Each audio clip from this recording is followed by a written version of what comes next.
everyone, welcome to CBSE History and Social Science. Today we will discuss class 8 Civics chapter 5 Judiciary. आज के इस video में हम class 8 के 5th चैप्टर न्यायपालिका के बारे में स्टडी करेंगे। जैसा कि पिक्चर्स में आप देख सकते हो, लॉज और कानून की देवी जो है वो हमारी न्यायपालिका को रिप्रेजेंट करती है। बहुत ही अच्छा, बहुत ही सरल तरीके से पूरे चैप्टर को एक्सप्लेन किया है।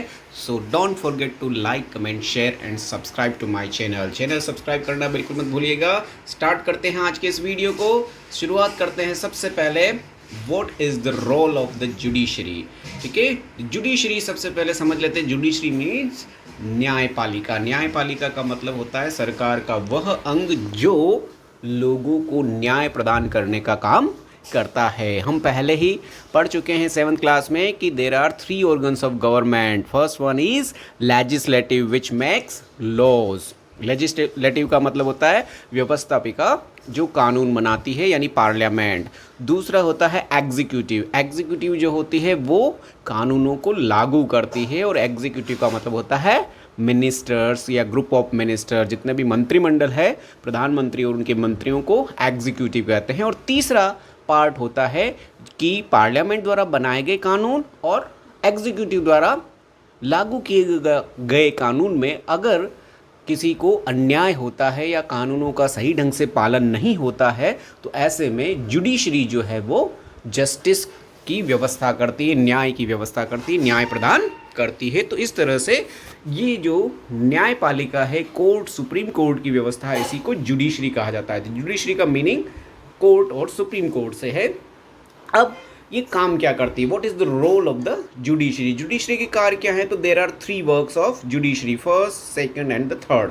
फर्स्ट इज डिस्प्यूट रिजोल्यूशन, विवादों का निपटारा या विवादों को सुलझाना। दूसरा है जुडिशियल रिव्यू, यानी न्यायिक समीक्षा। तीसरा है अपहोल्डिंग द लॉ, कानूनों की रक्षा, एंड एनफोर्सिंग फंडामेंटल राइट्स।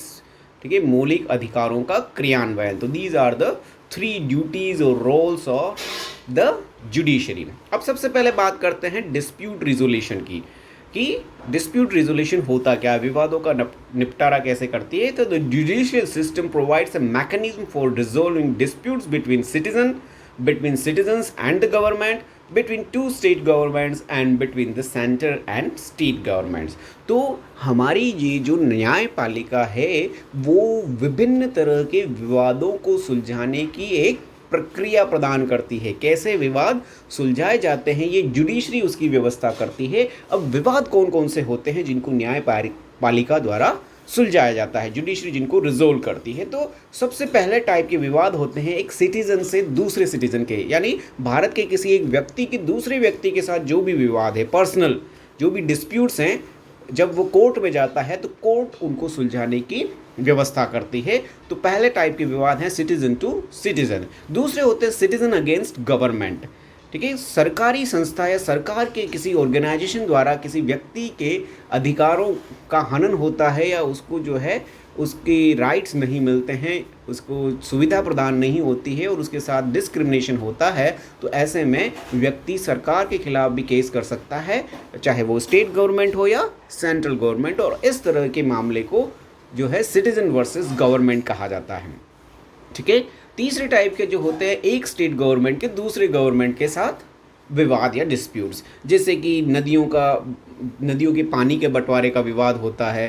ठीक है, सीमा विवाद रहते हैं राज्यों के बीच में, जनरली ये होते रहते हैं, और इनके बीच के विवाद को जो है वो न्यायपालिका द्वारा ही सुलझाया जाता है, सुप्रीम कोर्ट द्वारा उनको सुलझाने की प्रक्रिया जो है की जाती है। जैसे कावेरी नदी जल बंटवारा आपने सुना होगा। इसी तरह से सभी राज्यों में इस तरह की नदियाँ बहती है, राज्यों के बीच की सीमाओं को विवाद होता है। अभी जो है असम और मेघालय के बीच में, मणिपुर के बीच में जो है सीमा विवाद हुआ था कुछ समय पहले। तो ऐसे विवादों को भी न्यायपालिका द्वारा, जुडिशरी द्वारा सुलझाया जाता है। और फिर जो लास्ट टाइप है सेंट्रल गवर्नमेंट और स्टेट गवर्नमेंट के जो विवाद होते हैं उनको भी न्यायपालिका सुलझाने की प्रक्रिया या मार्ग प्रशस्त करती है। तो किसी भी तरह का विवाद हो, citizen versus citizen, citizen versus government, government versus government, उन सभी को जो है न्यायपालिका, जुडिशरी जो है सुलझाती है। ठीक है, तो सबसे foremost duty of the judiciary is to resolve dispute. Second one is judicial review. न्यायिक समीक्षा या जुडिशियल रिव्यू का मतलब होता है कि हमारे कॉन्स्टिट्यूशन में जो भी लिखा है उसका अर्थ निकालने का अधिकार सिर्फ सुप्रीम कोर्ट को या कोर्ट को है। यानी संविधान का अर्थ गठन करने का अधिकार सिर्फ सर्वोच्च न्यायालय का, जुडिशरी का है। और इसी वजह से अगर पार्लियामेंट द्वारा कोई ऐसा लॉ पास किया जाता है जो violation of the basic structure of the constitution, संविधान के मूल स्ट्रक्चर को, ठीक है, मूल ढांचे के साथ छेड़छाड़ करने वाला हो, तो ऐसे में जो है ये जुडिशरी उसको रिव्यू करती है और पार्लियामेंट को उसे फिर से वापस भेज सकती है या उस प्रकार के कानून को हटा भी सकती है। तो जुडिशियल रिव्यू जो है ये जुडिशरी का एक बहुत इम्पोर्टेंट वर्क है कि संविधान के मूल ढांचे के साथ किसी भी तरह से कोई भी सरकार छेड़छाड़ ना कर सके। संविधान की रक्षा करने का ये जो अधिकार है इसे जुडिशियल रिव्यू कहा जाता है। थर्ड है अपहोल्डिंग द लॉज, कानूनों की रक्षा। कानूनों की रक्षा और मौलिक अधिकारों का क्रियान्वयन, दोनों ही कार्य जो है एक ही हेडिंग में दिए गए हैं। तो पहले हम कानूनों की रक्षा को समझते हैं। Every citizen of India can approach the supreme Court और the high Court if they believe that their fundamental rights have been violated. ठीक है, ये जो जुडिशरी है किसी भी व्यक्ति को सजा देकर सबसे पहले तो कानूनों की रक्षा करती। कानून तभी लोग मानेंगे जब उन्हें सजा मिलेगी। जो कानून तोड़ने वाले हैं, जब तक उन्हें पनिश नहीं किया जाएगा तब तक कोई भी व्यक्ति कानून नहीं मानेगा। तो लोगों को सजा देकर ये कानूनों की रक्षा करती है। और दूसरा है फंडामेंटल राइट्स। अगर किसी भी भारतीय व्यक्ति को संविधान द्वारा प्रदत्त मौलिक अधिकार अगर नहीं मिलते हैं तो ऐसे में वह व्यक्ति हाई कोर्ट या सुप्रीम कोर्ट में केस कर सकता है और अपने फंडामेंटल राइट्स को वापस ले सकता है। ठीक है, जैसा कि आपने 7th क्लास की बुक में एक एग्जाम्पल पढ़ा था, यू रीड अबाउट हकीम शेख। हकीम शेख वाली घटना आपको याद होगी कि उनका वो एक एग्रीकल्चरल लेबरर थे, मजदूर थे, कृषि मजदूर, और जो कि ट्रेन से गिर गए थे, उनकी इंजरी हुई थी और उसके बाद उन्हें बहुत सारे हॉस्पिटल में ले जाया गया, लेकिन हॉस्पिटल्स ने उन्हें जो है एडमिट करने से मना कर दिया। On hearing his cases the Supreme Court ruled the Article 21 which provides every citizen for the fundamental right to life also include the right to health। और इस मामले को जब कोर्ट में प्रस्तुत किया गया तो कोर्ट ने संविधान के आर्टिकल 21 जिसको कि जीवन जीने का अधिकार कहा जाता है, इस आर्टिकल में ये माना गया कि व्यक्ति का जीवन उसकी स्वास्थ्य से संबंधित है, राइट टू हेल्थ है, और हेल्थ की सुविधा को प्रोवाइड करने की जिम्मेदारी सरकार की है। जो हाकिम शेख है हॉस्पिटल गए थे तो अगर उनका इलाज नहीं किया गया तो ये सरकार की नाकामी है, उनको उनका फंडामेंटल राइट नहीं दिया गया, तो उन्हें जो है सरकार की तरफ से मुआवजा देने की व्यवस्था कोर्ट द्वारा कराई गई। तो इस तरह से क्या करती है, लोगों के मौलिक अधिकार को जुडिशरी जो है फंडामेंटल राइट्स को प्रोवाइड कराती है। जिनके फंडामेंटल राइट्स उन्हें नहीं मिलते हैं उनको दिलाने की व्यवस्था करती है। गवर्नमेंट को मजबूर करती है, एनफोर्स करती है कि वो प्रत्येक व्यक्ति को उसके फंडामेंटल राइट्स दें। अभी कोरोना में आपने देखा होगा कि बहुत से लोगों के रोज़गार छिन गए थे, उनके अर्निंग ख़त्म हो गई थी, तो ऐसे में सुप्रीम कोर्ट ने इंटरफियर किया कि लोगों को खाने की व्यवस्था कराई जाए। साथ ही साथ जो लोग पैदल पैदल यात्रा कर रहे थे, एक प्लेस से दूसरी प्लेस पर जा रहे थे, साधन नहीं थे उनके पास, सब कुछ बंद हो चुका था, तो ऐसे में गवर्नमेंट को सुप्रीम कोर्ट द्वारा आदेशित किया गया कि वह ऐसे लोगों के लिए फ्री में बस और ट्रेनों की व्यवस्था करे, और सरकार को ये करना पड़ा। ठीक है, तो इस तरह से राइट टू लाइफ का अधिकार जो है लोगों को प्रदान किया गया। तो ये इस तरह से हमारा जो जुडिशरी है वो राइट्स को, फंडामेंटल राइट्स को एनफोर्स करता है। तो ये 3 मेजर ड्यूटीज़ हैं, रोल्स हैं हमारे इस जुडिशरी के: dispute resolution, judicial review and upholding the laws and enforcing fundamental rights. ठीक है, इसके बाद बात करते हैं कि ये जो लॉ मेकिंग का काम है ये बिना डर के, बिना किसी प्रेशर के होना चाहिए। तो क्या भारत देश की जुडिशरी इंडिपेंडेंट है? क्या वो अपने निर्णय स्वयं ले सकती है? उसमें वो जो है आत्मनिर्भर या स्वतंत्र है? ठीक है, तो सबसे पहले देखते हैं कि if the politician holds over the जज and doesn't allow for the जज to take an independent decision. अगर हमारे राजनेताओं का जजों पर नियंत्रण रहेगा तो जज कभी भी क्या है, इंडिपेंडेंट डिसीजन नहीं ले पाएंगे। तो जजों का राजनेताओं या किसी भी सरकार से के नियंत्रण से बाहर रहना बहुत ज़रूरी है। उसे ही कहा जाता है इंडिपेंडेंट जुडिशरी, यानी जज जो है सरकारी नियंत्रण से बाहर रहते हैं उसे कहा जाता है इंडिपेंडेंट जुडिशरी। तो हमारे देश में ये है या नहीं, इस तरह कैसी व्यवस्था है। One aspect of this independence is the separation of power. हमारे देश में जुडिशरी को फ्री करने के लिए, उसे इंडिपेंडेंट बनाने के लिए शक्तियों के बंटवारे की व्यवस्था की गई है। हमने पहले ही संविधान की जो विशेषताएं पढ़ी है, 5 प्रमुख विशेषता, उसमें सेपरेशन ऑफ पावर है, जिसमें तीनों ही संविधान के जो अंग हैं, ऑर्गन्स हैं, जो हम अभी डिस्कस कर चुके हैं, लेजिस्लेटिव, एग्जीक्यूटिव और जुडिशरी, इन तीनों को अलग अलग काम दिए गए हैं और तीनों एक दूसरे के कार्य में जो है इंटरफियर नहीं कर सकते हैं। ठीक है, यहाँ लिखा है it means here is that other branches of the state like the legislature and the executive can not interfere in the work of judiciary. तो न्यायपालिका के कार्यों में एग्जीक्यूटिव और लेजिस्लेटिव दोनों ही इंटरफियर नहीं करते हैं। तो पहली व्यवस्था सेपरेशन ऑफ पावर्स के द्वारा की गई है, जिसमें न्यायाधीशों या न्यायपालिका को लेजिस्लेटिव और जुडिशरी से सेपरेट रखा गया। दूसरा, ऑल जजेस in the high court as well as the supreme court are appointed with very little interference of other branches of government.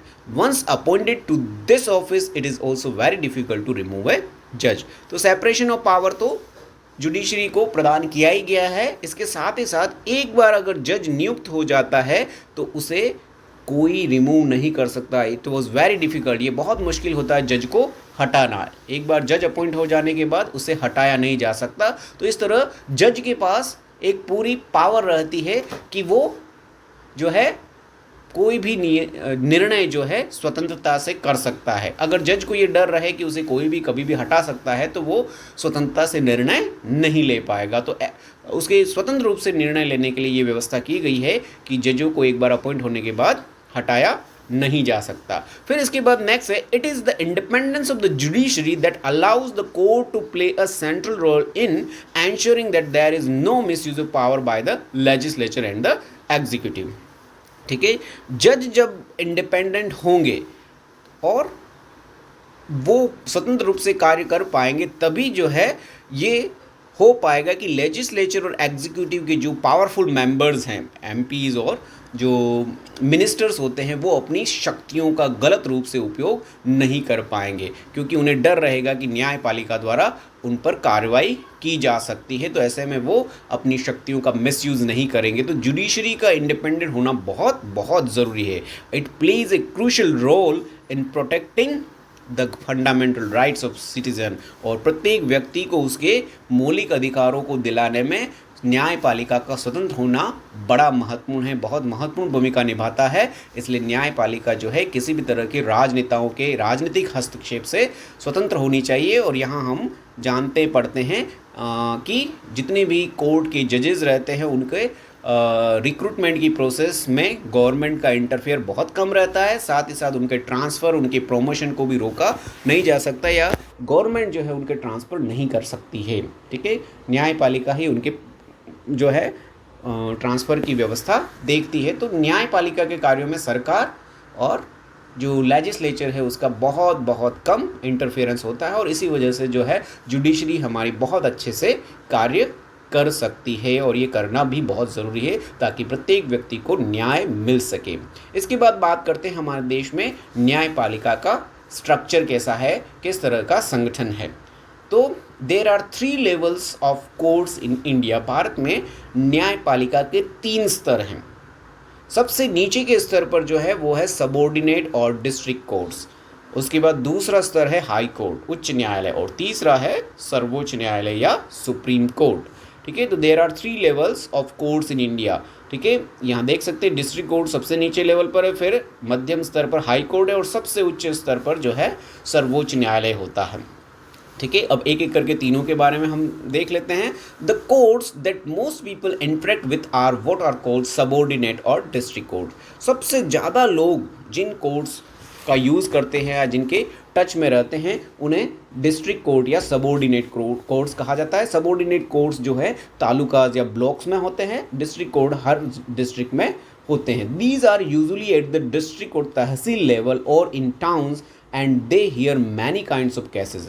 ठीक है, ये जिला और ब्लॉक स्तर पर होते हैं, शहरों में होते हैं और ये बहुत तरह के केसेस, विभिन्न तरह के मामलों को सुनते हैं। Each state is divided into district that are presided over by a district जज।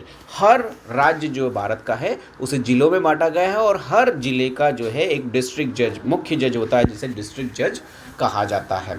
ठीक है, और सबसे ज़्यादा जो है कोर्ट में जो मामले हैं इन्हीं कोर्ट द्वारा हैंडल किए जाते हैं। तो न्याय दिलाने में इनकी सबसे महत्वपूर्ण भूमिका होती है और भारत में सबसे अधिक जो है सबऑर्डिनेट और डिस्ट्रिक्ट कोर्ट्स ही हैं। ठीक है, दूसरे लेवल पर है हाई कोर्ट। ठीक है, अब हाई कोर्ट जो होता है वो राज्य स्तर पर होता है और जो सबऑर्डिनेट और डिस्ट्रिक्ट कोर्ट्स होते हैं वो जिला एवं ब्लॉक स्तर पर होते हैं। और ये इसलिए ब्लॉक स्तर पर और जिला स्तर पर व्यवस्था की गई है ताकि लोगों को अपने आसपास के ही, अपने नियर बाय क्षेत्र में ही न्याय मिल सके। ठीक है, तो लोगों को जल्दी से और बहुत कम खर्च पर और बहुत कम समय में न्याय मिल सके, इसलिए डिस्ट्रिक्ट और सबऑर्डिनेट कोर्ट्स की व्यवस्था है। हाई कोर्ट की बात करें तो each state has a high court which is the highest court of that state. ठीक है, हाई कोर्ट जो होता है किसी भी स्टेट का सबसे बड़ा न्यायालय होता है, उच्च न्यायालय इसे कहा जाता है। और भारत के लगभग सभी राज्यों में हाई कोर्ट की व्यवस्था है, लेकिन कुछ राज्य ऐसे भी हैं जिनके कुछ राज्यों को मिलाकर हाई कोर्ट बनाए गए हैं। और इसमें आप जानते हैं कि भारत के 2 राज्य हैं, पंजाब और हरियाणा, इन दोनों का एक ही कोर्ट है, कॉमन हाई कोर्ट है जो कि चंडीगढ़ में है। इसके अलावा हमारे जो नॉर्थ ईस्ट के 7 स्टेट्स हैं जिन्हें 7 सिस्टर्स कहा जाता है, उनका भी एक ही हाई कोर्ट है जो कि गुवाहाटी में है। ठीक है, तो 7 स्टेट्स का एक हाई कोर्ट है, पंजाब हरियाणा का भी एक हाई कोर्ट है और अभी आंध्र प्रदेश और तेलंगाना जो 2 स्टेट है उनका भी एक ही हाई कोर्ट हैदराबाद में है। तो इस तरह से जो है कुछ राज्यों के साथ में हाई कोर्ट है, बाकी जितने भी बड़े बड़े राज्य है, उत्तर प्रदेश है, राजस्थान है, गुजरात है, महाराष्ट्र है, इन सब के अपने अपने उच्च न्यायालय हैं। राजस्थान का उच्च न्यायालय जोधपुर में स्थित है, गुजरात का उच्च न्यायालय अहमदाबाद में स्थित है, महाराष्ट्र का मुंबई उच्च न्यायालय है और इसी तरह से बाकी राज्यों के भी अपने अपने उच्च न्यायालय हैं। और जो अपने राज्य से संबंधित जो न्याय की प्रक्रिया है उसमें महत्वपूर्ण भूमिका निभाते हैं। सभी जो डिस्ट्रिक्ट और सबऑर्डिनेट कोर्ट होते हैं उनको मैनेज भी करते हैं, उनको कंट्रोल भी करते हैं और साथ ही साथ जो अगर इन सबऑर्डिनेट और डिस्ट्रिक्ट कोर्ट के न्यायालयों द्वारा कोई न्याय में गलती हो जाती है तो ऐसे में हाई कोर्ट में अपील करके ये उन मामलों को जो है सुलझाते हैं, निर्णय देते हैं। फिर बात करते हैं देश का सबसे उच्च स्तर का जो कोर्ट है उसे सुप्रीम कोर्ट या सर्वोच्च न्यायालय उसे कहा जाता है। At the top is the supreme court that is located in new Delhi. Bharat का सर्वोच्च न्यायालय जो है वो नई दिल्ली में स्थित है and is presided over by the chief justice of India. और इसका जो मुख्य न्यायाधीश होता है उसे ही भारत का मुख्य न्यायाधीश कहा जाता है। सुप्रीम कोर्ट में जो है मुख्य न्यायाधीश के अलावा जो है अभी 35 और अन्य न्यायाधीशों की व्यवस्था है। कुल 36 न्यायाधीश अभी सुप्रीम कोर्ट में रहते हैं।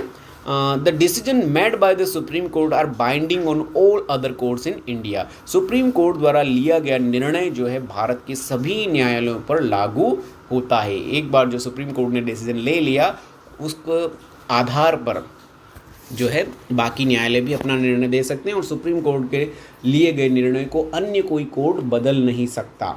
ठीक है, ये सबसे महत्वपूर्ण है। सुप्रीम कोर्ट का लिया गया डिसीजन फाइनल होता है, सबसे महत्वपूर्ण होता है। और न्याय प्राप्त करने की प्रक्रिया में आपको ये चीज़ समझना है कि अगर किसी व्यक्ति को डिस्ट्रिक्ट या सबऑर्डिनेट कोर्ट में न्याय नहीं मिलता है तो वो उससे ऊंचे स्तर के कोर्ट यानी हाई कोर्ट में अपील कर सकता है। हाई कोर्ट में भी अगर उसे लगता है कि उसे न्याय प्राप्त नहीं हुआ है तो वो सुप्रीम कोर्ट में जा सकता है। लेकिन रिवर्स में ये प्रोसेस नहीं होती, यानी अगर सुप्रीम कोर्ट में न्याय नहीं मिलता है तो कोई व्यक्ति वापस हाई कोर्ट में नहीं जा सकता। सुप्रीम कोर्ट का डिसीजन फाइनल होता है, ये आपको ध्यान में रखना है।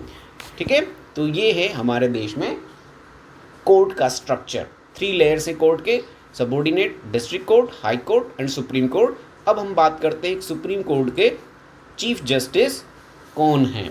ठीक है, यहाँ ये आप जो फिगर देख सकते हैं एक ट्रायंगुलर, जिसमें सबसे नीचे के लेवल पर सबऑर्डिनेट कोर्ट्स हैं, इनकी संख्या देश में सबसे ज़्यादा है। उसके ऊपर के लेवल पर डिस्ट्रिक्ट कोर्ट दिखाए गए, फिर हाई कोर्ट है और सबसे ऊपर सुप्रीम कोर्ट है जो देश में सिर्फ एक ही है और दिल्ली में स्थित है। सुप्रीम कोर्ट के चीफ जस्टिस अभी जो है वो है एन.वी. रमन्ना, और एन.वी. रमन्ना अभी भारत देश के 48वें मुख्य न्यायाधीश हैं। इनसे पहले अप्रैल में इन्होंने मुख्य न्यायाधीश की शपथ ली थी। इससे पहले जस्टिस बोबड़े जो थे वो भारत के प्रमुख न्यायाधीश थे। ठीक है, और ये हमारे जो सुप्रीम कोर्ट है उसका फ़ोटो आप यहाँ देख सकते हैं। साथ ही साथ ये विभिन्न राज्यों के हाई कोर्ट हैं, डिस्ट्रिक्ट कोर्ट हैं और सबऑर्डिनेट कोर्ट्स हैं, उनके फ़ोटो देख सकते हैं। तो भारत के सभी राज्यों में, आपके ज़िले में, आपके तालुका में भी इस तरह के न्यायालय होते हैं। और स्टेट का जो उच्च न्यायालय है वो उस स्टेट के किसी एक पर्टिकुलर प्लेस पर होता है। मेनली ये कैपिटल में होता है, लेकिन कुछ राज्यों में उनके सबसे बड़े शहर में भी होते हैं। और कुछ कुछ हाई कोर्ट ऐसे होते हैं जिनकी एक से अधिक स्थानों पर बेंच भी होती है, क्योंकि मामले बहुत अधिक रहते हैं, स्टेट बहुत बड़ा रहता है, पॉपुलेशन ज़्यादा रहती है, तो एक से अधिक स्थानों पर हाई कोर्ट की बेंच रहती है जो न्याय प्रदान करने के काम को करती है। ठीक है, अब हम बात करते हैं कोर्ट में जो मामले आते हैं उनमें किस किस टाइप के मामले रहते हैं। तो different branches of the legal system in India, भारत में न्याय प्रदान करने की जो ये प्रोसेस है उसमें किस किस तरह के लॉज मेनली होते हैं। तो there are 2 types of main laws. ठीक है, 2 मुख्य प्रकार के न्यायालय और न्याय के लिए कानून जो है हमारे देश में है। फर्स्ट जिन्हें क्रिमिनल लॉज और सेकंड है सिविल लॉज। क्रिमिनल लॉज का मतलब जिन्हें फौजदारी कानून कहा जाता है, और दूसरा है सिविल लॉ। तो there are 2 branches of the legal system in India. First one is criminal law, फौजदारी कानून, और second one is civil law यानी दीवानी कानून। अब दोनों में न्याय प्राप्त करने की प्रक्रिया क्या है? क्रिमिनल लॉ में हम किस तरह से न्याय प्राप्त कर सकते हैं उसकी प्रोसेस ये है, और सिविल लॉ में न्याय प्राप्त करने की प्रक्रिया यहाँ दे रखी है। पहले हम देखते हैं कौन कौन से मामले क्रिमिनल लॉज या फौजदारी कानून में आते हैं। तो criminal law means the matters deals with conduct or act that the law defines as offense और crime। वे सारे मामले जो कोई अपराध को दर्शाते हैं, अपराध की श्रेणी में आते हैं, उन सभी में फौजदारी कानून लागू होता है। फॉर एग्जाम्पल थेफ्ट, चोरी, हैरासिंग अ वुमेन, महिलाओं का शोषण करना, टू ब्रिंग डॉवरी, दहेज लेना, एंड मर्डर एंड एक्सीडेंट, और इससे संबंधित जो सभी तरह के मामले हैं जिसमें अपराध जो होता है तो वहाँ फौजदारी कानून लगता है। और फौजदारी कानून में न्याय प्राप्त करने की प्रक्रिया है, it usually begins with the lodging of an first information report. फौजदारी कानूनों में न्याय प्राप्त करने की प्रक्रिया है कि सबसे पहले पुलिस के पास जाकर FIR लॉज करवानी पड़ती है। FIR की फुल फॉर्म है फर्स्ट इंफॉर्मेशन रिपोर्ट। किसी भी घटना के बारे में पुलिस को दी गई प्रथम सूचना, प्राथमिक सूचना को FIR कहते हैं। तो FIR पुलिस को दी जाती है। हु इन्वेस्टिगेट द क्राइम, उस सूचना के बाद पुलिस उस पूरे क्राइम को इन्वेस्टिगेट करती है, जांच पड़ताल करती है। After which A case is filed in the court, और उसके बाद पुलिस ही उस मामले में कोर्ट में केस दायर करती है। तो क्रिमिनल या फौजदारी मामलों में पुलिस में FIR दर्ज कराते हैं और उसके बाद कोर्ट में केस किया जाता है। If found guilty the accused can be sent to jail और आल्सो फाइन, और यदि किसी को इसमें दोषी पाया जाता है तो उसे जेल की सज़ा या जुर्माने की सज़ा दी जाती है। तो ये क्रिमिनल लॉ की प्रोसेस है। अब हम बात करते हैं सिविल लॉ। तो पहले देखते हैं सिविल लॉ होते क्या हैं। It deals with any harm or injury to rights of individual, for example, dispute relating to sale of land, purchase of goods, or rent matters, divorce cases, etc. ठीक है, civil law उन मामलों को कहते हैं जहाँ किसी को कोई उसके अधिकारों को लेकर कोई नुकसान होता है। किसी व्यक्ति के जो अधिकार हैं उनको लेकर कोई जो मामला होता है वो दीवानी मामला कहा जाता है। ठीक है, इसमें मारपीट या लड़ाई झगड़ा या किसी तरह का क्राइम नहीं होता है। ये वो मामले होते हैं जहाँ ज़मीन के खरीद बेचने से संबंधित जो मामले होते हैं वो सिविल लॉ में आते हैं। कोई वस्तु आपने खरीदी और वो ख़राब निकल गई तो उसको लेकर दुकानदार और ग्राहक के बीच के जो मामले होते हैं वो भी सिविल लॉ में आते हैं। मकान मालिक और किराएदार के जो भी मामले होते हैं, रेंट एग्रीमेंट्स या दुकानदार और मकान मालिक की, वो भी सिविल लॉ में आते हैं। और डिवोर्स मैटर, फैमिली मैटर्स जितने भी होते हैं वो भी इसके अंतर्गत आते हैं। तो ये सिविल लॉ है, इसमें न्याय प्राप्त करने की प्रक्रिया थोड़ी डिफरेंट है। वो क्या है? A petition has to be filed before the relevant court by the affected party only. इसमें सीधा ही जो प्रभावित व्यक्ति है वो कोर्ट में जाकर अपनी अपील दायर कर सकता है, अपना पेटिशन, अपना पक्ष रख सकता है कि मेरा मामला ये है या मुझे इस तरह से क्या है, मेरे अधिकार को जो है वो मुझे प्रदान नहीं किया गया है, तो वो सीधा कोर्ट में केस कर सकता है। तो सिविल लॉ में आपको पुलिस के पास जाने की या एफआईआर करवाने की ज़रूरत नहीं होती है। In a rent matter either the landlord और tenant can file a case. और जैसा कि यहाँ दे रखा है कि यदि किराए का कोई मामला है तो या तो मकान मालिक या फिर उसका किराएदार, दोनों में से जिसके अधिकार का नुकसान हुआ है वो व्यक्ति जाकर कोर्ट में मामला दायर कर सकता है। ठीक है, अब सिविल लॉ में जजमेंट किस तरह से मिलता है? The court gives the specific relief asked for.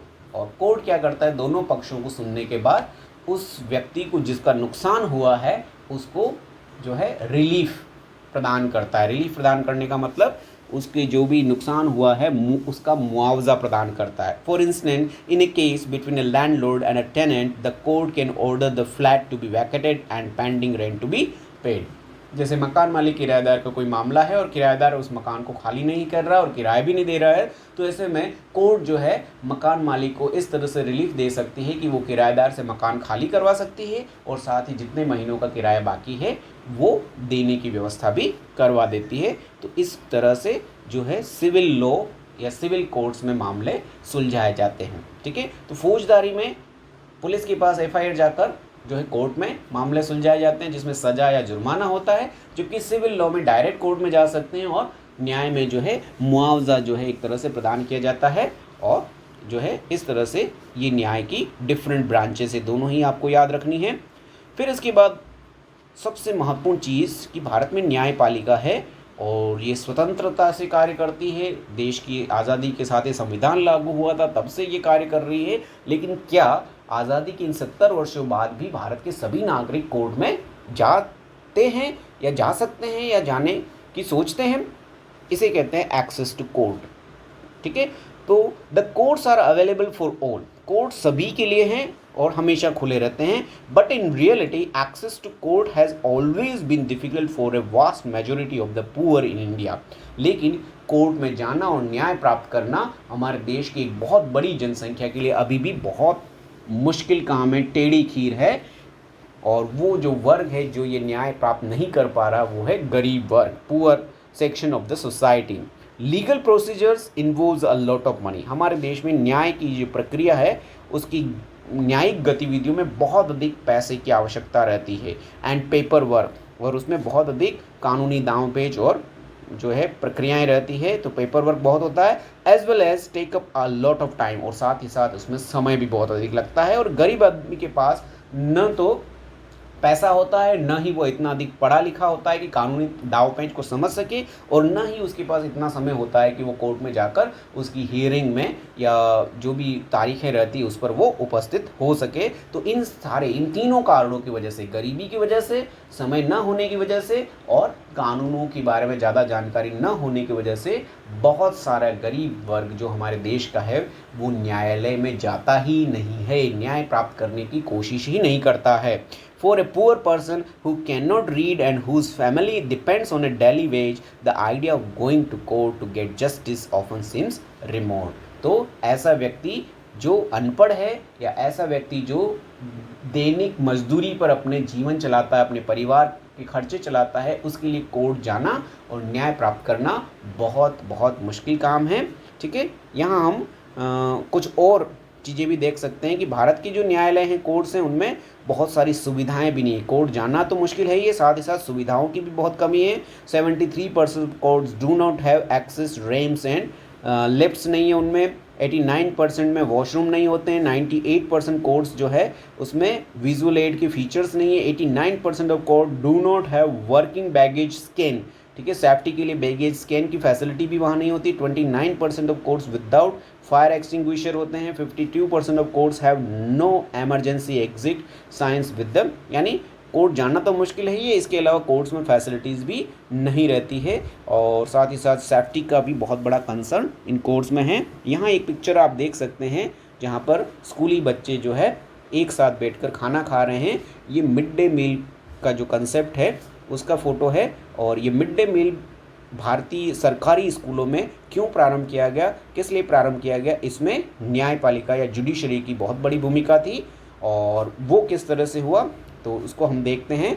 ये जिस प्रक्रिया से भारत में मिड डे मील की व्यवस्था प्रारंभ की गई उसे पब्लिक इंटरेस्ट लिटिगेशन या जनहित याचिका कहा जाता है। भारतीय सुप्रीम कोर्ट की वह व्यवस्था जिसमें बहुत सारे लोगों को एक साथ न्याय प्रदान करने की जो व्यवस्था है उसे जनहित याचिका कहा जाता है। और ये इसीलिए प्रदान की गई क्योंकि बहुत सारे लोग जो है कोर्ट में नहीं जा पाते हैं, समय की कमी, पैसे की कमी या फिर कानूनों की जानकारी न होने की वजह से। तो the supreme court in the early 1980s 1980 के प्रारंभिक दशकों में हमारे भारत देश के सुप्रीम कोर्ट ने एक नया तरीका, एक नई प्रक्रिया जो है लोगों को न्याय प्रदान करने की प्रारंभ की, उसे पब्लिक इंटरेस्ट लिटिगेशन या जनहित याचिका या PIL शॉर्ट में कहते हैं, ये प्रारंभ की to increase access to justice, ताकि ज़्यादा से ज़्यादा लोगों को न्याय प्राप्त हो सके। इट अलाउड एनी इंडिविजुअल और organisation to file a PIL in the high court और द सुप्रीम कोर्ट। इस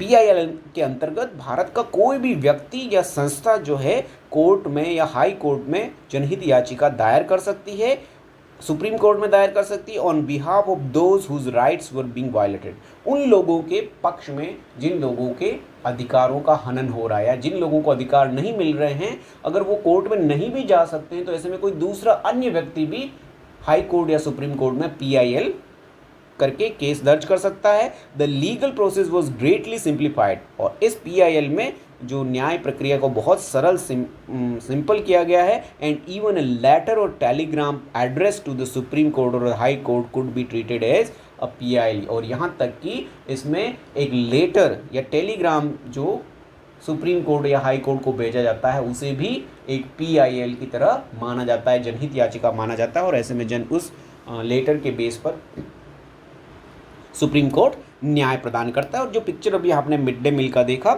उसका जहां उदाहरण दिया गया है कि in 2001 the drought in Rajasthan and Orissa mean that million faced an acute shortage of food. 2001 में राजस्थान और उड़ीसा में भयंकर सूखा पड़ा और हज़ारों लोगों को खाने की कमी हो गई। लेकिन तभी meanwhile the government godowns were full of grain, लेकिन हमारे सरकारी गोदाम अनाजों से भरे हुए थे। Often this was being eaten by rats, और इन गोदामों में अनाज को चूहे खा रहे थे जबकि लोग भूखे मर रहे थे। In this situation of hunger amidst plenty an organisation filed a PIL in the supreme court. ठीक है, ऐसी स्थिति में किसी संस्था ने सुप्रीम कोर्ट में एक PIL जनहित याचिका दायर कर दी। It stated that the fundamental right to life guaranteed in article 21 of the constitution include the right to food. और इस संस्था ने कहा कि भारतीय संविधान के आर्टिकल 21 जो जीवन जीने के अधिकार से संबंधित है उसमें ये भी कहा गया है कि प्रत्येक व्यक्ति को अगर फूड नहीं मिलता है और उसकी वजह से उसकी जीवन को खतरा आता है तो उसे प्रोवाइड करने की जिम्मेदारी सरकार की है।